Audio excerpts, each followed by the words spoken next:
Well, hello, good morning, afternoon, evening, night, wherever you are on this amazing planet. I'm Tim Cooper, and today I've got a really interesting thought for you, and it's about why you should turn the ordinary into the extraordinary. So what happens is that, if you're having trouble getting seen, standing out, if there's lots of competition in your area, and you're not attracting those clients to you, there's some very good reasons why that's happening, and there's some ways that you can work around it. And one of the like there's many challenges and a number of mistakes that we all make. Like, I've made these mistakes before, so I'm definitely not saying that anybody's silly here, but there are a number of mistakes that we make when we're setting out and setting up that can be fixed quite easily. Now, the one thing that, because we are professionals, because we know what we're doing, because we have an in-depth knowledge of our terminology and our results and that sort of stuff, we have what is commonly termed the curse of knowledge, which means that, number one, we can automatically assume that people know the results that they're going to get from us because we know what we can do. And secondly, our language is often incongruent, or our language isn't at a level that the person on the street understands, okay? So that's one of the issues, and that's something that we've got to take into consideration when we're going to turn the ordinary into the extraordinary. Because the thing is that the human brain, the way that we process things is we're always looking for an excuse to filter something out. And the quickest way to filter something out is to recognise it as something that we already know, and to recognise it as something that we've already processed, okay, and experienced. And if that's the deal, now look, it might be, you're walking past the ice cream shop, and that's something you already know, that's something you already experienced. It was a good experience. You might think, yeah, I want another ice cream, right? So things do work that way too. But in a lot of cases, that if it's not like an urgent need or whatever, it gets filtered. But the brain loves new and novel. The brain loves something that it's never experienced before. That's what gets the attention. So that's where we're talking about taking the ordinary and turning it into the extraordinary. We say, new and different. New and different is better than better, right? A lot of people have these like improvement offers. It's better, it's faster, it's easier. Anything ending in ER is what we call an improvement offer. And they don't really work that well, because then people have sort of got to look around and go, well, I tried that and it didn't work, and so I've made a mistake. So we're basically sort of maybe highlighting some failure there, which isn't good. But if we identify it as new and different, right? So how can we take what you do and reframe it, put it in a different package so that it sounds new and different and exciting, right? The point is that when we use terms like massage is such an abstract term. It means that there are so many things that massage is, right? As I've said before, if somebody came to me for a relaxation massage, they would be so disappointed. I am no good at relaxation massage. My receptionist was told, right? There's three things I do not do. I don't do relaxation massage, I do not do pregnancy massage, and I do not do reflexology. It doesn't mean that, I can't do it. It's just that they weren't my strong points, they weren't my passions. It's not what I built my business on, right? If somebody came to me for injury management or pain management, and anything to sort of fix the body, that's where I really excelled. That was where my love, my passion was. So that's where I really focused all my energy. So just by simply saying massage, you're not really telling the prospective client what they're going to get. Okay. The other thing too is that for the man up the street who, like, once again, this comes back to the curse of knowledge. We just automatically assume that if we put a massage, like an A-board on the footpath and go massage, then an arrow pointing to the clinic door, we just assume that people know what they're going to get out of us. And we might even go to the extent of going sports massage or remedial massage or pain massage, whatever. But we still make this assumption that people know what that particular sign means and what they're going to walk away with. And that's just not the case. We know that the vast majority of people don't know the many, many benefits that massage can bring. And the other thing too, I think, and this is sort of outside the scope of today's live, but also the idea that like trying to be the jack of all trades, trying to sort of do a little bit of everything, and then you sort of become good at a lot of things, but you don't become great at one thing. And in today's world, I think you really got to sort of focus, specialize, and become great at one thing. It doesn't mean that you can't do other things, but I mean your main focus should really be in one area. You like being a GP in the areas of massage or natural health. I mean, even in the real world, GPs don't get paid that much these days anymore. A lot of them, I'm not saying all of them, a lot of them are just pad doctors. They just write out prescriptions. They don't earn the money. They work really, really hard. They work really, really long hours. It's a very, very stressful job for them, and my heart goes out to them. But the point is that they're not earning the money that a specialist does, right? And that's the same thing for you. That if you specialize and hone in and become great at something, that's going to change things too. So the other thing about talking about what you do is that it's got to be really instantly recognizable to the person who sees information, right? You don't want them to sort of sit there and scratch their head and go, "What's that about?" I find that a lot of business names and services are esoteric or really like they're very unclear as in what's happening, and this is the problem. See, there's no clarity. You're not actually telling the prospective client the benefit, what they're going to get out of coming to see you, and that's why you're having trouble getting them in the door, because they don't know why they should go to your door in the first place, if you understand that. So instead of just going massage and whatever else, think of a way that you can actually reframe what you do in a new, different, and exciting way.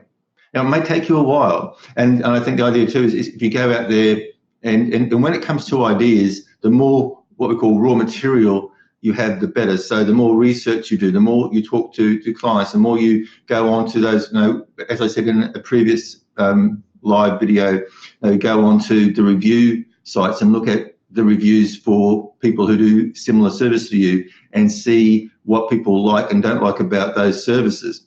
Right, really get sort of put the detective cap on and get the magnifying glass out and do some research and look at what people are looking for, and then frame your service around that and make it sound new, exciting, and different, but also put it in a way that people will instantly recognize what they're getting.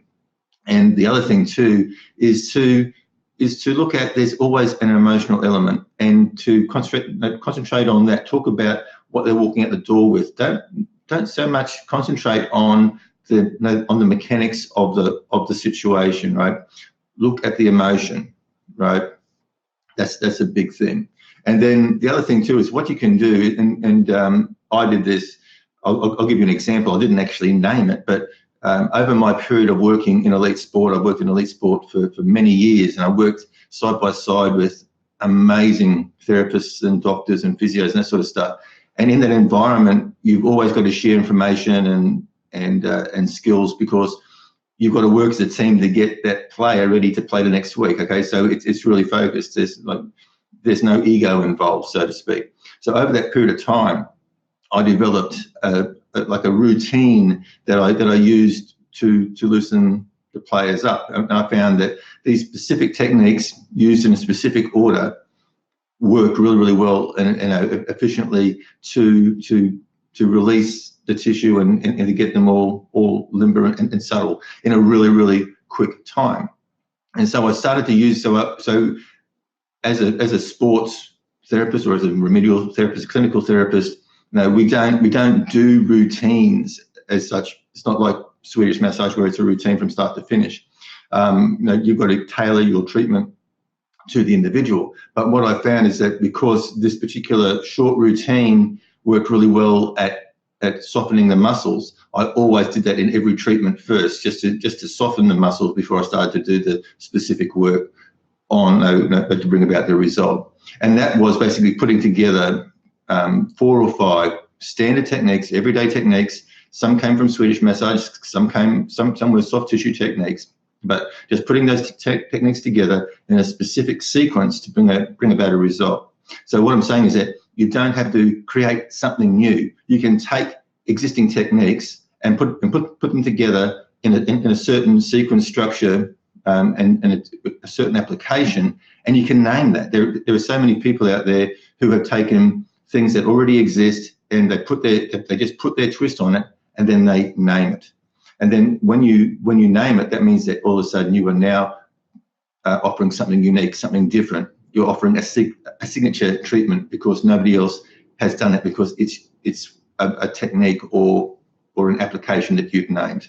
So there's a few things about, but the thing is, you know, there's 3 things you've got to avoid in your communications with your clients, and you've got to remember that everything is copy. You know, like people say, "Oh, I'm not a copywriter," but everything is copy. You're always selling. You know, you're always persuading. You know, everything you say, everything you write, your Facebook posts, everything else, it is all copy. And if you've got to start thinking of it like that, okay?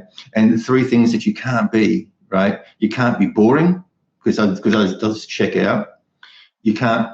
You've got to provide proof to overcome skepticism, because if people are skeptical about what you're saying or what you're claiming, they'll check out. So you've got to be very careful with the claims you make, and if you are making a claim, back it up immediately with proof. So if you say, I can do this, then back it up immediately with some proof, right? Don't even let them start to think that's BS, right? And number 3 is confusion, right? A confused mind does nothing. So those are 3 things that you must avoid. So that's what I'm saying, coming back to when you're reframing your ordinary services into something exciting, new and extraordinary, it has still got to be simple, but it's got to be clear to the person who sees it exactly what they're getting. We don't want them to stop and have to think about it. But it's the same. Like, as soon as it's like, the mind is a crazy thing, and as soon as it looks like it's got to work hard to decipher a message, and it doesn't really want to do it, it will just check out. Okay, so I hope you found that useful. As I said, these are things that if you start to do this, you will be in a very small percentage of therapists who implement this stuff. I say implement it. You know, I'm saying don't don't get intellectual knowledge. Okay, don't just sort of go, yeah, that's good to know, that makes sense, and move on. Nothing's going to change unless this stuff is implemented. But if you just start to think differently, see, now we're talking about new and different. I'm not talking about doing things better than everybody else. I'm talking about doing things differently to everybody else, right? And if you start to do things that way, you will stand out, because you'll be in a very small select group of people who are actually taking this stuff on board.